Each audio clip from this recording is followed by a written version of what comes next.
नमस्कार बच्चों, आज हम वस्त्र विज्ञान एवं परिधान विषय के अंतर्गत जल पर चर्चा करेंगे। जल जीवन के लिए अत्यंत आवश्यक है। मनुष्य इसके बिना जीवित नहीं रह सकता है। अपने विभिन्न कार्यों के लिए उसे पानी की आवश्यकता पड़ती है।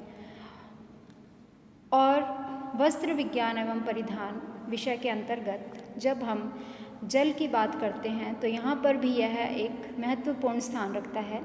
इसके बिना धुलाई नहीं हो सकती है। यह एक शक्तिशाली घोलक है, इसलिए विभिन्न समय पर जल की आवश्यकता पड़ती है। मसलन tie and dye, printing, fibre construction और भी बहुत से अलग अलग स्थान पर जल की आवश्यकता पड़ती है। तो आज हम जल के बारे में बात करेंगे। सबसे पहले जल का संगठन यानी कि जल बना कैसे है। पानी जो है वह एक यौगिक है जिसमें हाइड्रोजन और ऑक्सीजन के रासायनिक संयोग से यह बनता है। इसमें हाइड्रोजन के 2 परमाणु और ऑक्सीजन का 1 परमाणु मिलकर इसके एक अणु को बनाता है। यानी कि जब हम इसकी रासायनिक संरचना देखते हैं तो यह H2O कहलाती है। अब हम बात करते हैं जल के वर्गीकरण के बारे में। जल के जो प्राप्ति स्रोत है, इससे पहले हम इस पर चर्चा करेंगे। जल विभिन्न साधनों से प्राप्त होता है। समुद्र, नदी, झील, झरने इत्यादि में हम प्राकृतिक रूप से हमें पानी मिलता है और विभिन्न अवस्थाओं में हो सकता है, जैसे ठोस में बर्फ़ के रूप में, द्रव में पानी के रूप में और गैस के रूप में यानी कि जल वाष्प के रूप में यह मिलता है। तो जब हम बात कर रहे हैं अभी जल के वर्गीकरण में, तो जल को मुख्य रूप से इस प्रकार से वर्गीकृत किया गया है। सबसे पहले उद्गम स्रोत के अनुसार, जैसे कि झरने और कुएं का पानी जो कि नीचे ज़मीन के नीचे से कुएं से प्राप्त होता है या झरनों से प्राप्त होता है। इसमें अघुलनशील अशुद्धियाँ हो सकती हैं जिन्हें छानकर अलग किया जा सकता है। इसके अलावा नदी का पानी, समुद्र का पानी और वर्षा का पानी, तो यह उसके उद्गम के अनुसार इसको बांटा गया है। दूसरा जो इसका वर्गीकरण है वह है साबुन के साथ प्रतिक्रिया के आधार पर। तो इसके आधार पर इसको मुख्य रूप से 2 भागों में बांटा है, मृदु जल और कठोर जल। मृदु जल में अकार्बनिक, कार्बनिक अशुद्धियाँ नहीं होती हैं, ये हल्का होता है और यह धुलाई में सही रहता है। अच्छे झाग बनते हैं और गंदगी भी आसानी से निकल जाती है। जबकि जो कठोर जल है वह पीने में अरुचिकर हो सकता है और इसमें कैल्शियम और मैग्नीशियम के लवण घुले हुए होते हैं। तो इस तरह से यह 2 भागों में इसको बांटा गया है। और तीसरा जो है वो स्वाद के अनुसार यानी कि टेस्ट के अनुसार ये कैसा लगेगा, तो यह इसको भी कठोर जल, मृदु जल और नमकीन जल के रूप में बांटा गया है। तो यह है इसका वर्गीकरण। इसके बाद में हम बात करते हैं जल की कठोरता के बारे में। जल की कठोरता मुख्य रूप से 2 प्रकार की होती है, स्थायी और अस्थायी। और इस कठोरता जो है इसी के अकॉर्डिंग जल को भी विभाजित किया गया है, मृदु जल और कठोर जल। मृदु जल जो है वो पीने में स्वादिष्ट होता है, अच्छा लगता है और घरेलू कार्यों में काम में लाया जाता है। धुलाई के लिए भी यह बहुत अच्छा होता है और यह साबुन के साथ में प्रतिक्रिया करके अच्छे से झाग बनाता है और आसानी से कपड़ों को साफ कर देता है। जबकि जो कठोर जल है वो पीने में अरुचिकर होता है, खारा हो सकता है। इसमें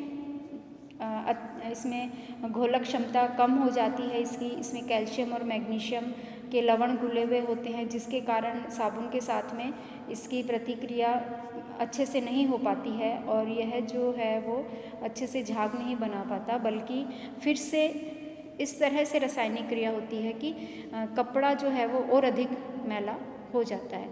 तो यानी कि कठोर जल जो है वो इस्तेमाल धुलाई के लिए इस्तेमाल नहीं हो पाता है। तो कठोर जल को उसकी कठोरता दूर करके आसानी से अगर उसकी कठोरता दूर हो जाए तो फिर उसको इस्तेमाल किया जा सकता है। तो अब हम बात करेंगे नेक्स्ट इसमें कि जल की कठोरता किस तरह से दूर की जा सकती है। दो तरह की होती है जल की कठोरता, स्थायी और अस्थायी। सबसे पहले जल की अस्थायी कठोरता को दूर करने के उपाय। जल की जो अस्थायी कठोरता होती है उसमें जो लवण हैं वो ऊपरी तौर पर ही होते हैं, जिन्हें आसानी से दूर किया जा सकता है। जैसे कि सबसे पहले उबालकर, घरेलू स्तर पर ही पानी को अच्छे से उबालकर उसको छानकर उसकी कठोरता दूर की जा सकती है। लगभग 121 डिग्री सेंटीग्रेड पर उसको उबालकर उसमें उपस्थित विभिन्न जीवाणुओं को मारा जा सकता है और फिर उसके बाद में उसे अच्छे से छाना जा सकता है। इस तरह से जो घुलनशील कैल्शियम बाइकार्बोनेट और मैग्नीशियम बाइकार्बोनेट या फिर जो है ये उबालने से कैल्शियम कार्बोनेट और मैग्नीशियम कार्बोनेट में बदल जाते हैं और पैंदे में आ जाते हैं, जिन्हें हम निथार कर आसानी से साफ किया जा सकता है। दूसरा जो प्रकार है अस्थायी कठोरता दूर करने का, वह है अमोनियम हाइड्रोक्साइड और सोडियम हाइड्रोक्साइड डालकर। तो जल की अस्थायी कठोरता को अमोनियम हाइड्रोक्साइड और सोडियम हाइड्रोक्साइड मिलाकर भी दूर कर सकते हैं। जब हम पानी में ये रसायन डालते हैं तो अस्थायी कठोरता वाले जो जल में कैल्शियम और मैग्नीशियम के बाइकार्बोनेट जो है वो घुले रहते हैं और जब हम इन लवणों को डालते हैं तो इन लवणों से वे प्रतिक्रिया करके कार्बोनेट अघुलनशील हो जाते हैं और एक अवक्षेप के रूप में वो पैंदे में जमा हो जाते हैं, जिसे छानकर आसानी से अलग किया जा सकता है। तीसरा जो प्रकार है अस्थायी कठोरता दूर करने का, वह है क्लार्क विधि। इस विधि में अस्थायी कठोरता दूर करने के लिए चूने का पानी में मिलाया जाता है। चूना क्या होता है, उसमें कैल्शियम हाइड्रोक्साइड होता है और जो CO2 के अवशेष को अवशोषित कर लेता है और कैल्शियम जो कार्बोनेट है वह अघुलनशील अवक्षेप के रूप में बन जाता है, जिसे कि हम आसानी से छानकर दूर कर सकते हैं और पानी को मृदु बना सकते हैं। तो ये तो थी सारी अस्थायी कठोरता दूर करने के लिए। इसके बाद में हम दूसरा बिंदु पर बात करते हैं, पानी की स्थायी कठोरता को दूर करने के उपाय। पानी में स्थायी कठोरता जो है वो उसमें उपस्थित कैल्शियम और मैग्नीशियम की क्लोराइड और सल्फेट के कारण होती है और इन लवणों को उबाल कर दूर नहीं किया जा सकता। उबालने के बाद में भी यह कठोरता दूर नहीं होती है, इसीलिए इसे स्थायी कठोरता कहते हैं। तो कुछ विधियां हैं जिसके द्वारा स्थायी कठोरता दूर की जा सकती है। सबसे पहली विधि जो है वो है आसवन विधि, यानी कि डिस्टिलाइजेशन। इस विधि में के द्वारा स्थायी और अस्थायी दोनों तरह की कठोरता दूर हो सकती हैं और इस विधि में क्या करते हैं कि जल को वाष्पीकृत किया जाता है। वाष्पीकृत जल को पुनः ठंडा करने के बाद में वह जो है वो एक तरह से उसकी अशुद्धियाँ दूर हो जाती हैं और यह विधि जो है वो ज़्यादातर यदि इस समुद्री जहाज़ पर पहुंच गए हैं या फिर वहाँ जहाँ पर पानी नहीं है, समुद्री पानी है, उस समय या फिर प्रयोगशाला में डिस्टिलाइजेशन के द्वारा पानी की कठोरता को दूर किया जाता है।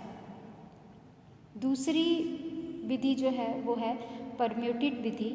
इसमें सोडियम और एल्युमिनियम के मिश्रित सिलिकेट को परम्यूटेट कहते हैं। और परम्यूटेट जो है ये जो लवण है इनके द्वारा पानी की कठोरता को दूर किया जाता है। तो जल में उपस्थित कैल्शियम और मैग्नीशियम के लवणों के साथ प्रतिक्रिया करके सोडियम जियोलाइट, कैल्शियम जियोलाइट और मैग्नीशियम जियोलाइट का निर्माण करते हैं, जो कि जल में अघुलनशील होते हैं और ये अवक्षेप के रूप में नीचे जमा हो जाते हैं और फिर इसे निथार कर पानी की कठोरता को दूर किया जा सकता है। लेकिन अभी यह स्टेप पूरा नहीं होता। इसके बाद में जो सोडियम जियोलाइट होता है उसके द्वारा जल की कठोरता को दूर करने के लिए एक विशेष आकार प्रकार के बर्तन का इस्तेमाल किया जाता है, जिसमें पहले बालू की जो तह है उसको बिछा देते हैं। उसके बाद में सोडियम जियोलाइट की एक तह बिछाई जाती है और उसके पश्चात फिर से महीन बालू जो है वो उस पर जमा कर दी जाती है। तो और इसी के साथ में बर्तन का जो पैंदा होता है उसमें एक निकासी के लिए एक नल या एक नली लगाई जाती है, जो कि एक बड़े बर्तन तक जाती है, जिससे क्या होता है कि जो पानी है साफ होते होते वहाँ से एकत्रित होता जाता है। इस प्रकार से यह परम्यूटेट विधि जो है वो की जाती है। जल जब परम्यूटेट के संपर्क में आता है तो कैल्शियम मैग्नीशियम का घुलनशील क्लोराइड और सल्फेट अघुलनशील लवणों में बदल जाता है और नीचे छना हुआ मृदु जल बाहर निकलता हुआ दूसरे पात्र में जमा होता जाता है। तो यह एक स्टेप चलता है परम्यूटेट विधि में। नेक्स्ट जो तीसरा पॉइंट है, जो तीसरी विधि है वह है कैल्गन विधि। इसमें क्या करते हैं कि सोडियम हेक्सामेटासल्फ जो फास्फेट है उसी को कैल्गन कहते हैं और यह जल में अघुलनशील कैल्शियम और मैग्नीशियम के लवणों के साथ प्रतिक्रिया करके उसे फास्फेट बना देता है। यह कोलायल अवक्षेप के रूप में प्राप्त होता है और इसे छान कर अलग कर लेने से मृदु जल प्राप्त हो जाता है। इस विधि द्वारा बॉयलर का इस्तेमाल होता है और इससे कठोरता जो है वो दूर होती है।